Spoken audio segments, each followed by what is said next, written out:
La présentation d'Angel Touran, donc, qui est docteur de l'université Grenoble-Alpes, qui est maintenant enseignant-chercheur à l'université del Norte en Colombie, qui travaille sur les relations entre État, administration locale, collectivités locales, plus généralement, et en ce moment qui développe des recherches sur le clientélisme politique. Et donc, je vous cède la parole. Merci beaucoup. D'abord, me rejoindre je te dis merci Céline pour cette invitation. Et merci aussi à l'école française pour cet accueillement ici à Rome. Les réflexions que je vais vous présenter aujourd'hui, ça fait partie des réflexions de ma thèse. C'est vrai qu'au début, la thèse portait sur l'action internationale des collectivités locales en Colombie. Mais pour étudier les administrations locales en Colombie, il faut d'abord analyser aussi les acteurs qui sont sur le territoire et les logiques qui suivent les pouvoirs locaux en Colombie.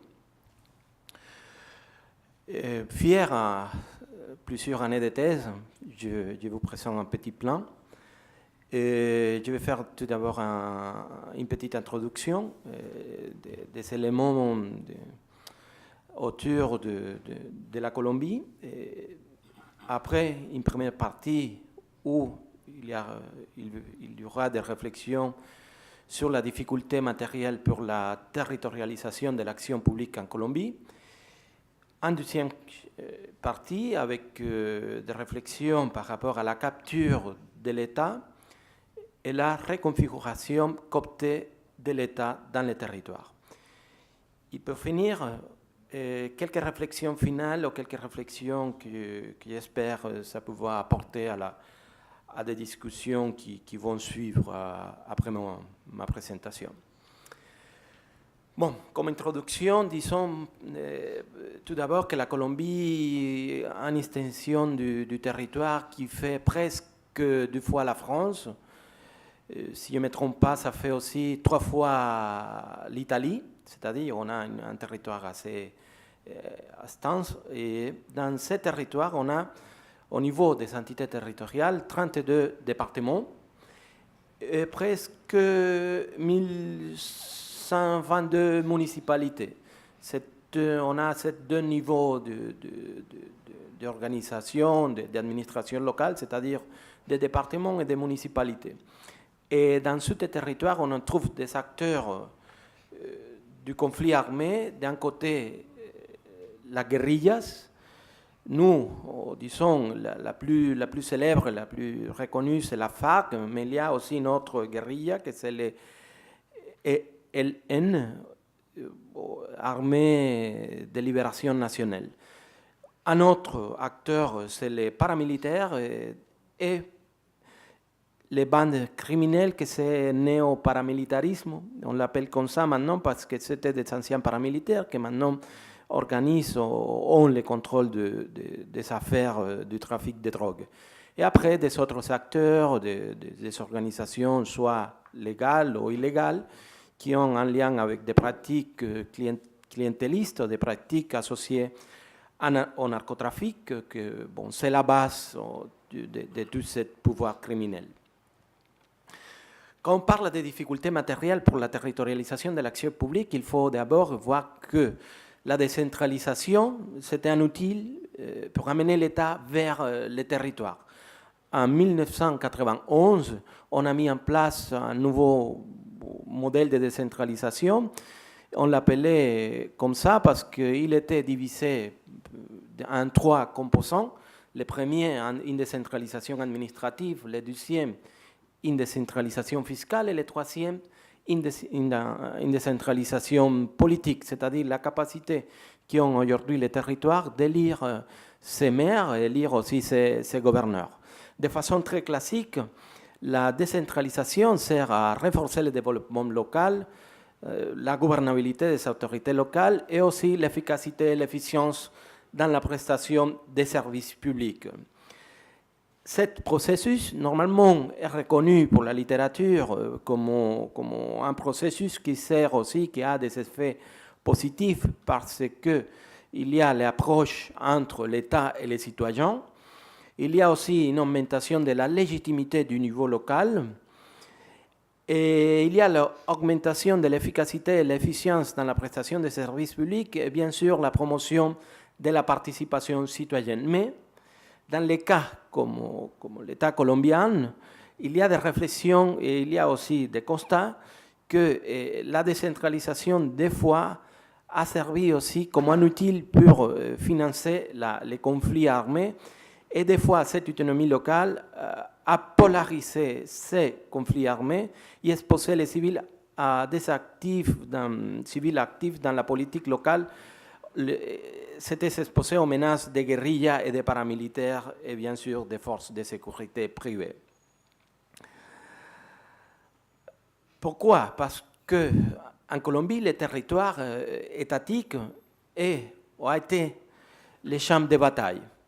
Un champ de bataille sur lequel on se dispute par les armes le contrôle de l'État d'un côté et on cherche à mettre aussi, quand je dis on cherche à mettre, je parle de guérillas et des paramilitaires, un ordre alternatif de facto, c'est-à-dire de mettre en place un par-État, un État qui discute, ou un État qui a des règles au niveau de sécurité, au niveau de justice et au niveau aussi des impôts, qui fait la concurrence à l'État lui-même. Et tout ça, je crois que c'est des problèmes structurels dans la Colombie. D'abord, il y a un défaut de l'organisation étatique sur le territoire et bien sûr au niveau local qui provoque dans certains cas deux éléments, deux conséquences. La première, c'est la capture des administrations locales pour des organisations armées illégales. Je crois que j'utilise ce concept de capture pour dire que ça va au-delà de l'infiltration. Et la deuxième, c'est la cooptation des administrations locales pour défendre des intérêts liés à l'illégalité ou des fois liés à la légalité, mais à travers des pratiques clientélistes, c'est-à-dire des pratiques associées à médiation informelle. Le territoire, comme cible des acteurs illégaux, a aussi deux constats. Le premier, c'est comme une variable liée à la stratégie et à la tactique militaire, je viens de dire, les territoires comme champ de bataille, et le deuxième, comme les scènes sociopolitiques de la lutte armée et de l'inclusion de ces acteurs illégaux dans la vie locale. La relation, tout ça peut se faire parce qu'au niveau local, il y a une faible capacité institutionnelle. Quand je parle de capacité institutionnelle, je parle dans le sens de manque, dans le sens de la possibilité de mettre en place des décisions de l'État dans tous les territoires avec une indépendance ou indépendamment de la personne dans laquelle émanent ces décisions. Normalement, c'est la capacité de l'autorité publique de mettre en place, autorité publique État, de mettre en place ces décisions dans tous les territoires de la Colombie. Et pourquoi cette faiblesse institutionnelle? Parce que normalement, si on voit la carte de la Colombie, on trouve dans toutes ces cartes des acteurs armés, des acteurs qui des fois font, comme je viens de dire, de la concurrence avec l'État. Il y a ici une relation, la FARC et l'EN, les paramilitaires, les narcotrafiquants aussi, comme des pouvoirs locaux, des bandes criminelles, comme je vous dis, c'est des anciens paramilitaires qui ont devenu maintenant des bandes criminelles d'une organisation criminelle parce que au début des années 2000, il y a eu des accords avec les paramilitaires. Et des autres, qui sont des familles ou une élite locale qui a des relations soit avec la guérilla, soit avec les anciens paramilitaires pour maintenir les pouvoirs au territoire. Les paramilitaires, chaque acteur a eu des actions différentes. Disons que les paramilitaires ont toutes les branches des pouvoirs publics pour des personnes proches de leur intérêt pour chercher d'influer directement certains secteurs de la classe politique, que soit de façon volontaire ou soit sous la pression de la menace, ont décidé d'agir à faveur des acteurs armés, dans ce cas, du côté du paramilitaire.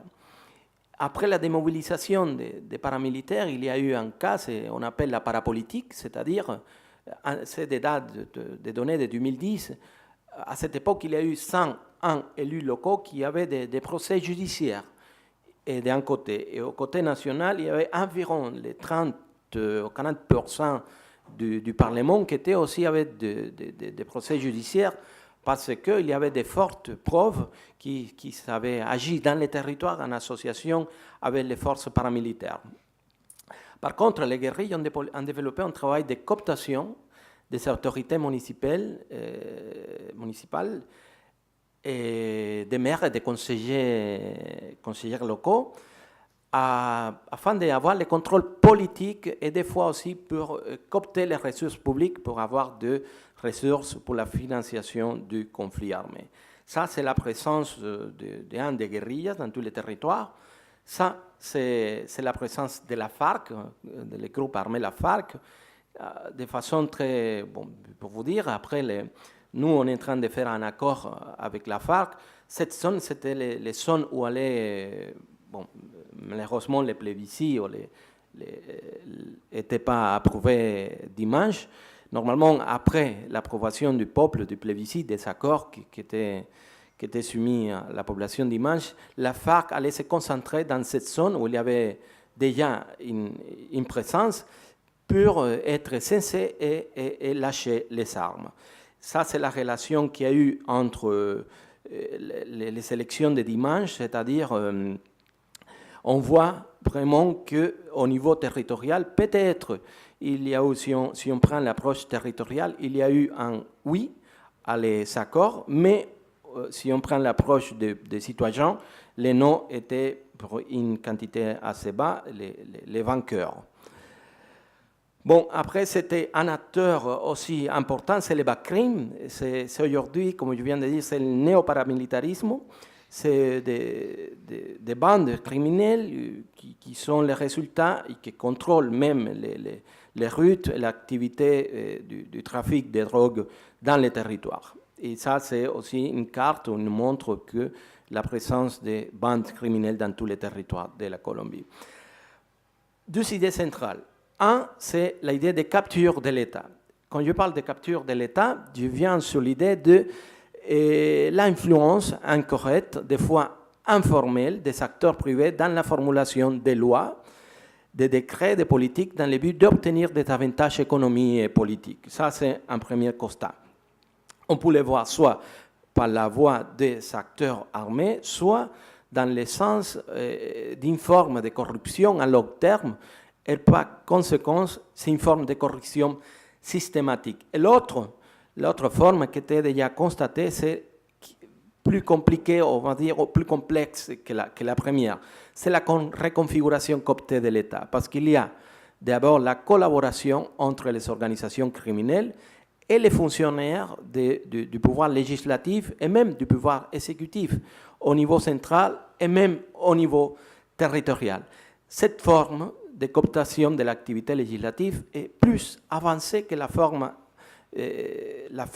de capture de l'État, parce qu'elle a un impact sur la démocratie et sur la vie institutionnelle plus forte que l'autre, et a même un caractère structurel, systématique et à long terme. Cette forme de reconfiguration cooptée de l'État, on l'a pu constater, bien sûr, plutôt avec la démobilisation des forces paramilitaires. Quand je parle de forces paramilitaires, c'était des armées privées au service des grands propriétaires terrains qui avaient la collaboration aussi d'un secteur de l'armée colombienne. La reconfiguration cooptée de l'État a pour caractéristique des actions collectives de ces organisations criminelles qui font partie d'une stratégie politique, économique et même sociale dans laquelle l'usurpation des ressources publiques est accompagnée d'une capture et une cooptation de fusion étatique. C'est-à-dire que les actions violentes, ils ne sont pas des actions tout seules, c'est des actions violentes qui sont les compléments d'une stratégie politique de la consolidation d'une sorte de par-État, c'est-à-dire de construire ou de mettre en place un État parallèle dans lequel la force, les monopoles se concentrent pas sur l'État lui-même, sinon sur deux différents acteurs à l'État lui-même. Pour finir, quelques réflexions autour de cette analyse, on va dire, générale des acteurs des pouvoirs criminels sur le territoire à Colombie. La première, c'est qu'en prenant ce concept d'Edward Gibson, d'autoritarisme subnational, l'étude de l'administration publique locale en Colombie doit mettre en avant, tout d'abord, les liens entre les niveaux du gouvernement et les acteurs organisés sur le territoire. C'est-à-dire que c'est impossible de faire des analyses de l'administration publique locale en Colombie sans reconnaître l'action des groupes illégaux, soit d'organisations criminelles, et même des groupes qui ont en relation, des groupes qu'on dit, ou des acteurs légaux qui ont une relation assez forte avec les organisations criminelles. La deuxième, c'est que si bien la décentralisation a servi à approfondir ces conflits sur les territoires, il faut dire aussi que plus que la décentralisation, c'est les conditions de faiblesse institutionnelle des collectivités locales, l'absence classique ou ancienne de l'État sur le territoire et la fragilité sociale et politique qui mettent en péril la stabilité étatique ou en fait la consolidation de la démocratie. Ce n'est pas simplement la décentralisation, sinon c'est ces sortes de conditions qui font l'affaiblissement de la démocratie. Et dernièrement, en prenant l'invitation qui nous a fait Céline hier matin de réfléchir au-delà de cette définition classique de l'État comme le monopole de la violence, un État comme l'État de la Colombie a besoin aussi des autres cadres conceptuels pour comprendre pas seulement la façon d'agir de l'État dans les territoires, sinon même pour trouver des solutions dans des scénarios de post-conflit. Je crois qu'il faut aussi mettre des éléments ou des cadres conceptuels comme, d'abord, je viens en arrière, c'est-à-dire l'État local abandonné, c'est-à-dire c'est des zones où il existe un État, l'État n'a pas de concurrence, mais il y a une faiblesse institutionnelle qui se traduit en une faiblesse administrative, une faiblesse technique et une faiblesse politique aussi. D'autre côté, on peut parler aussi d'État local coopté.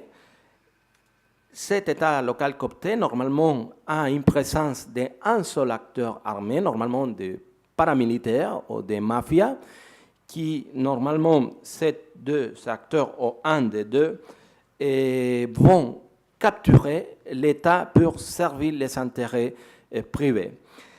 Et troisièmement, l'État local parallèle, qu'on trouve aussi en Colombie, c'est un État où il y a un ou deux acteurs, normalement la guérilla, qui ont le contrôle des zones urbaines, et de l'autre côté, l'État qui a le contrôle des zones... la guérilla qui a le contrôle des zones rurales et l'État qui a le contrôle de la zone urbaine. Et dernièrement, avant-dernière, l'État local contesté, c'est normalement un État local où plusieurs acteurs ont la régulation économique, la régulation sociale et la régulation politique sur le territoire. Et dernièrement, l'État transitionnel, quand je parle d'État transitionnel, ça s'est fait, et cette réflexion est faite face au moment qu'on vit aujourd'hui. C'était un moment d'accord avec la guérilla, avec la FARC, c'est-à-dire qu'il y aura besoin d'un État de transition, un État local de transition, pour mettre en place des institutions étatiques là où il n'y avait pas, là où les pouvoirs, même les pouvoirs économiques, les pouvoirs sociaux et les pouvoirs politiques étaient associés à la logique des guérillas. Je crois que cet élément, cette dernière réflexion fait partie de ce besoin d'essayer de construire des cadres de réflexion, pas seulement pour comprendre la réalité des pays comme la Colombie, mais également pour trouver des solutions et même de construire des politiques publiques avec une approche territoriale. Merci beaucoup. Muchas gracias.